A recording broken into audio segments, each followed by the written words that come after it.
बलिया में आयोजित होली मिलन कार्यक्रम में आम आदमी पार्टी से राज्यसभा सांसद संजय सिंह ने मोदी सरकार पर जमकर हमला बोला। उन्होंने कहा कि मोदी सरकार ने हिंदुस्तान को बेच दिया है। देश में शासन सपूत बेटे की नहीं कपूत बेटे का चल रहा है। इसके साथ ही उन्होंने कहा कि यूपी में आम आदमी पार्टी पंचायत चुनाव पूरे दमखम के साथ लड़ेगी। आपको बता दें कि वार्ता के दौरान संजय सिंह ने यूपी में आगामी चुनाव को लेकर ओम प्रकाश राजभर से गठबंधन की बात भी कही। हुकूमत से चुनी हुई सरकार जो एक बार 67 सीट लाती है, एक बार 62 सीट लाती है, 90% से ज़्यादा सीट पाने वाली अरविंद केजरीवाल जी की सरकार को एक गैर संवैधानिक बिल लाकर मोदी सरकार ने उसके ऊपर एलजी का शासन बैठाने का काम किया। मैं समझता हूँ भारतीय संसदीय इतिहास में और भारत के लोकतांत्रिक इतिहास में मैं समझता हूँ कि इससे ज़्यादा काला दिन कुछ नहीं था जब ये बिल जबरन पास किया गया लोकसभा और राज्यसभा में। ये पूरी तरीके से गैर संवैधानिक बिल है और एक चुनी हुई सरकार का गला घोटने का काम मोदी सरकार ने किया है। और ये ऐसी परंपरा शुरू कर दी कि जहां भी विपक्ष की सरकार होगी, जैसे दिल्ली में कह दिया एलजी मीन्स गवर्नमेंट, कल बंगाल में कह देंगे गवर्नर मीन्स गवर्नमेंट, महाराष्ट्र में कह देंगे गवर्नर मीन्स गवर्नमेंट, तमिलनाडु और केरला में कह देंगे गवर्नर मीन्स गवर्नमेंट। इसका मतलब देश की जनता के मत का, उसके वोट का कोई अधिकार और कोई ताकत उसकी बची नहीं है। तो मैं समझता हूँ कि इसका पूरे देश में विरोध होना चाहिए और तमाम राजनीतिक दलों ने इसका विरोध भी किया। दूसरी बात, किसानों का आंदोलन पूरे देश में चल रहा है।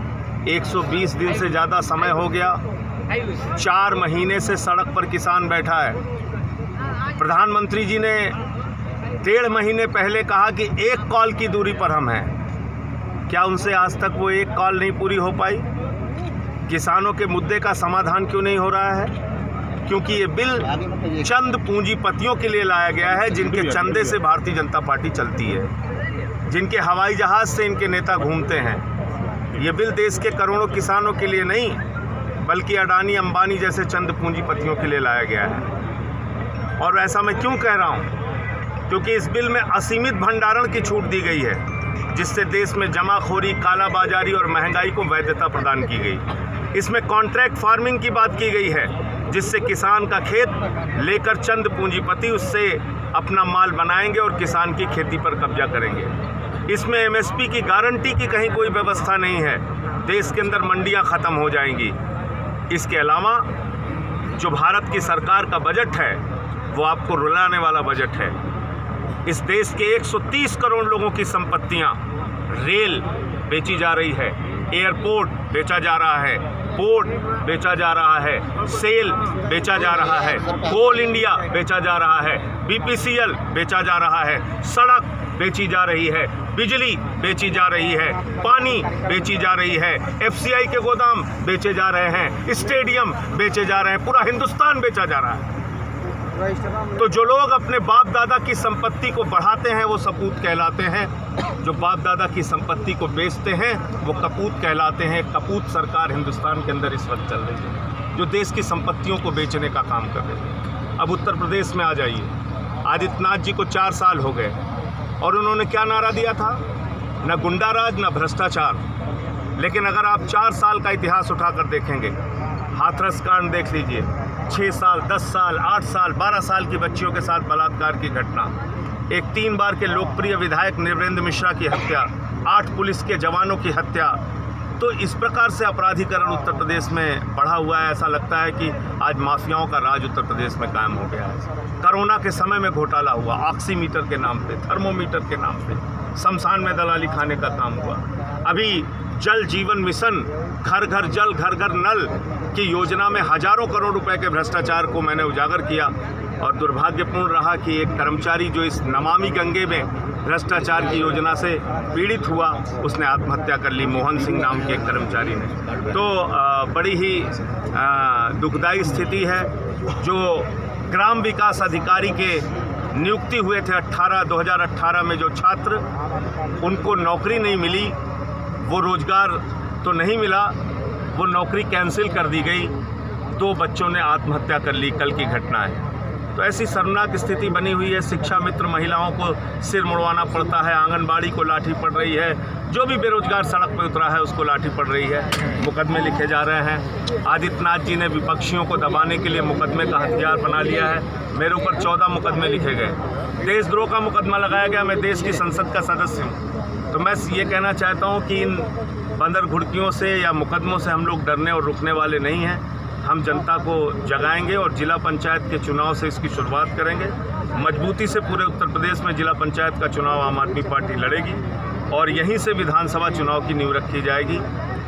जो हमारा दिल्ली मॉडल है, केजरीवाल मॉडल है, बिजली फ्री, पानी फ्री, चिकित्सा फ्री, शिक्षा फ्री, इस मॉडल का प्रचार भी हम इस चुनाव के दौरान। में आप किसी पार्टी से गठबंधन भी आपका होगा कि अकेले लड़ेंगे? अभी फिलहाल हमारा पूरा फोकस संगठन के निर्माण, जिला पंचायत के चुनाव और जो जनता के मुद्दे हैं उस पर। पिछले दिनों मुलाकात आपकी ओम प्रकाश राजभर जी से हुई थी, तो उसमें कुछ ट्वीट उन्होंने किया था। ओम प्रकाश राजभर जी से बहुत ही सौहार्दपूर्ण वार्ता हुई, लेकिन अभी शुरुआती बातचीत है। कोई चुनावी गठबंधन जब होगा तो आपको जानकारी। जिस तरीके से बिल को लेकर के आपने कहा है संसद के दोनों सदन में भी फाइट हो गया, तो अगला कदम क्या होगा आपका?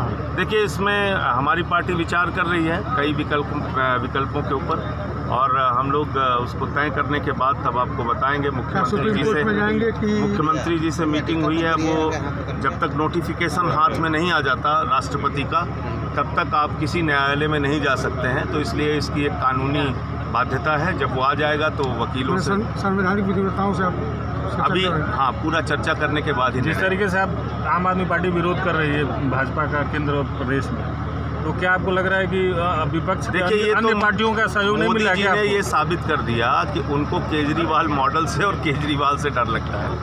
आप एक सरकार जो अच्छा काम कर रही है उसका गला क्यों घोट रहे हैं? विपक्ष के अन्य दल, गुजरात में 27 सीटें हम जीते, उत्तर प्रदेश में हम बढ़ रहे हैं, उत्तराखंड में बढ़ रहे हैं, पंजाब में हमारा सर्वे आ गया कि सरकार बन रही है, तो आपने सरकार ही हमारी ख़त्म कर दी।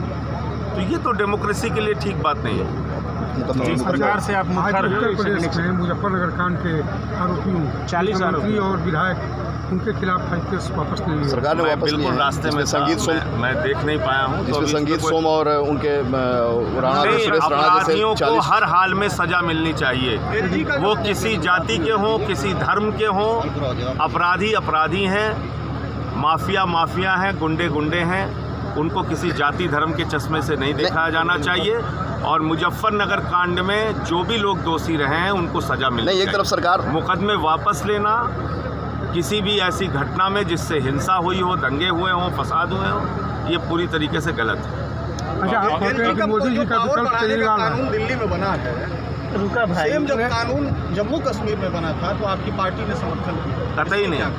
कतई नहीं। आप उठा के देखिएगा, हमने हमेशा ये कहा कि यूटी स्टेटस जम्मू कश्मीर के मामले में हम सपोर्ट नहीं करते। 370 का हमने जरूर समर्थन किया था, यूटी स्टेटस का हमने समर्थन नहीं किया। आप कहते हैं कि मोदी जी का विकल्प केजरीवाल ही है, एक तरफ जो है शिवसेना जो है संजय राउत जो है, दोनों अलग अलग चीज़ें। शरद पवार के नाम का समर्थन कर रहे हैं। तो क्या आपको नहीं लगता कि देश का जो मौजूदा राजनीतिक परिस्थिति है उसमें विपक्षी दलों को जो है सशक्त करने के लिए शरद पवार या केजरीवाल किसी एक नेता का चयन होना चाहिए? नहीं, मुझे लगता है कि ये आप देश की जनता के विवेक पर छोड़ दें। और जब आज हर वर्ग दुखी है तो विपक्ष को अपनी भूमिका निभानी चाहिए। और विपक्ष का नेता कौन होगा, आगे कौन बढ़ेगा, ये जनता आपको बताएगी, जनता तय करेगी। अभी प्रधानमंत्री गए हुए हैं, प्रधानमंत्री अभी बांग्लादेश गए हुए हैं। विपक्ष कह रहा है कि बंगाल में चुनाव चल रहा है, हम बहुत बारीक नजर रखे हुए हैं। क्या कहना चाहते हैं आप? बांग्लादेश में जाकर प्रधानमंत्री जी ने इतनी हास्यास्पद टिप्पणी की और बयान दिया है जिसको सुनकर कोई क्लास 10th का बच्चा भी हंसेगा उनके ऊपर।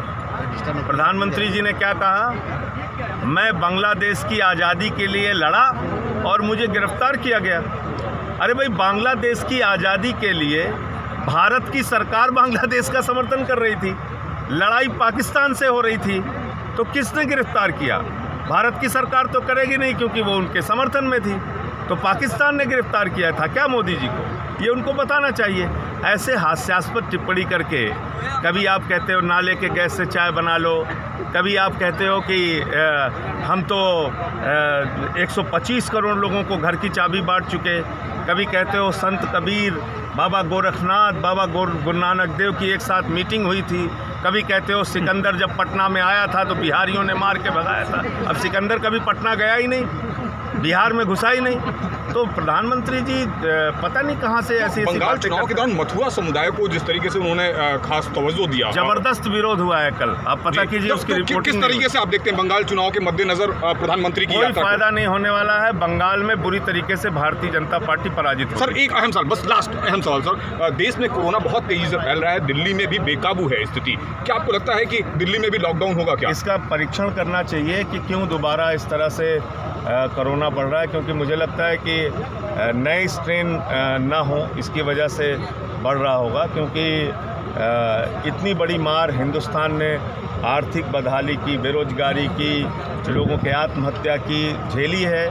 तो मुझे लगता है कि अब इसके बारे में एक कायदे से परीक्षण करके और तब पता करना चाहिए। मोदी जी का वैक्सीन काम कर रहा है क्या?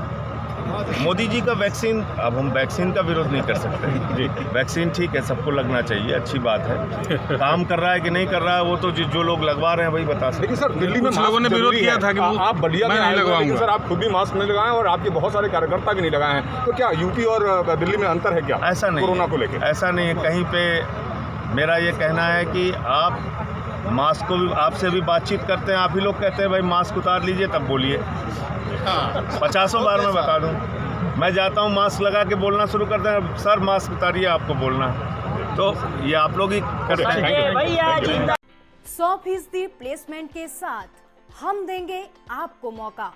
Live 24 media institute, admission open, registration के लिए कॉल करें 9560464170।